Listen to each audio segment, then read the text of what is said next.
নমস্কার বন্ধুরা, welcome back to my channel Puja kitchen with food. তো তোমরা সবাই কেমন আছো? আশা করছি সবাই ভালো আছো, আর আমিও খুব ভালো আছি। তো চলে এসেছি আবার একটা নতুন রেসিপি নিয়ে। তো আজকে একটা বেগুনের রেসিপি তোমাদেরকে বানিয়ে দেখাবো, চট জলদি, খুবই সুস্বাদু একটা রেসিপি, আর খুবই কম সময় লাগে। তো দেখো, বেগুনগুলোকে ঠিক এইভাবে কেটে নিয়েছি, নিয়ে একদম লাল লাল করে তেলে ভেজে নেব। আর ঠিক এইভাবেই কাটবে, একটু বড় বড় করে, আর পুরো একদম তেলে যেমন বেগুন ভাজা করি আমরা সেইভাবে ভেজে তুলে রেখে দেবে। আর এই শীতকালে এখন যা বেগুন পাওয়া যাচ্ছে, সেই বেগুন দিয়ে যদি এই রেসিপি খাও, তো সত্যি কথা বলতে তোমাদের মুখে একদম লেগে থাকবে যদি এইভাবে তোমরা রান্না করো। তো বন্ধুরা, দেখতেই পাচ্ছ বেগুনগুলো ভাজা হয়ে গেছে, তুলে নিচ্ছি। আর খুবই তাড়াতাড়ি রান্নাটা হয়ে যায়, যতটুকুনি বেগুন ভাজতেই সময়, তাছাড়া কোনো সেইভাবে সময় লাগে না। তো বাদ বাকি বেগুন কটাও আমি এইভাবে ভেজে নেব। তো তোমরা অবশ্যই জানিও আমার রেসিপিগুলো কেমন লাগে তোমাদের।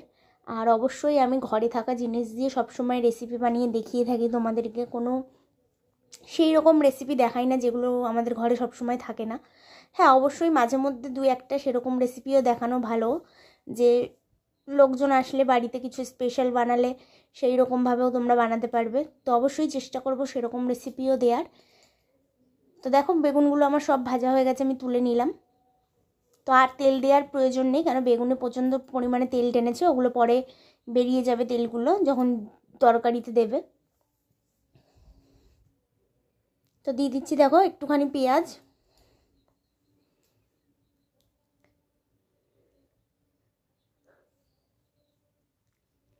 তো পেঁয়াজটা একটু হালকা এইভাবে ভাজা ভাজা হয়ে আসলে,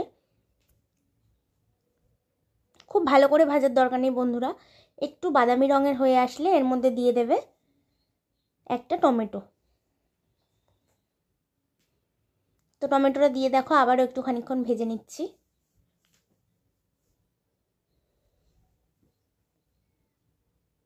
তো তারপরে দেখো এর মধ্যে আমি দেব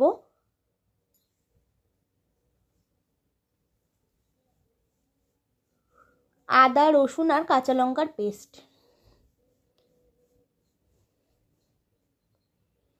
তো বন্ধুরা দেখো, আদা রসুন কাঁচা লঙ্কার পেস্টটা দিয়ে দিলাম।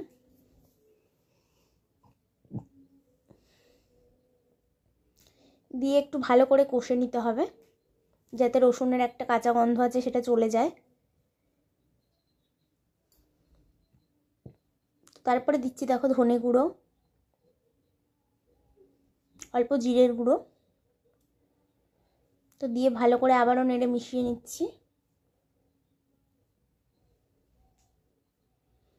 তারপরে দেখো ওই মশলার বাটিটা ধুয়ে একটু জল দিয়ে দিলাম, কারণ নিচে পুড়ে যাচ্ছিলো, লেগে যাচ্ছিলো। তো একটু জল দিয়ে কষিয়ে নেবো আবার। তো এরপরে যা যা দেওয়ার দিয়ে দেবো, নুন,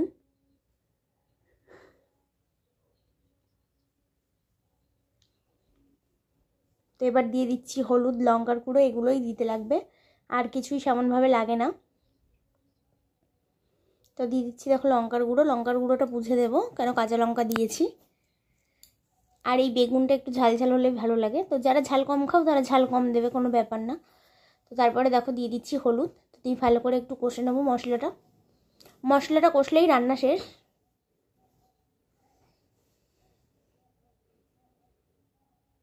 তো দিয়ে দেবো এবার স্বাদ মতো একটু চিনি। তার আগে দিয়ে দিচ্ছি দেখো একটু টক দই। আর এই টক দইটা অবশ্যই দেবে বন্ধুরা, টক দইটা কিন্তু না দিলে হবে না একদমই।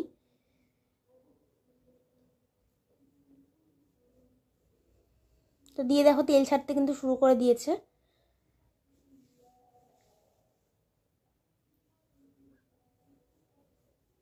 তো দইয়ের বাটিটা ধুয়ে আর একটু জল দিয়ে দিলাম।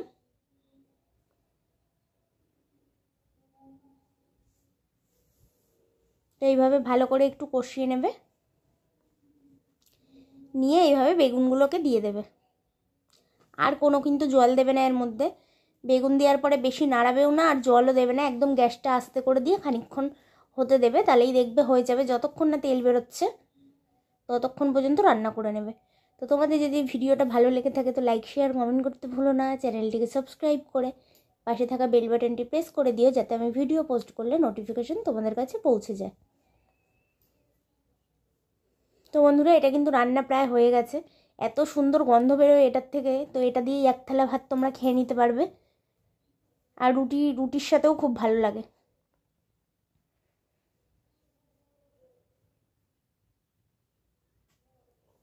তো দেখতে পাচ্ছ বন্ধুরা পুরো তেল ছেড়ে দিয়েছে।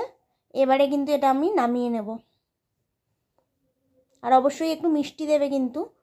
তো দেখো বন্ধুরা কেমন হয়েছে। যদি ভিডিওটা ভালো লাগে আর একবার বলছি, লাইক শেয়ার কমেন্ট করতে ভুলবে না, আর চ্যানেলটিকে সাবস্ক্রাইব করে দেবে।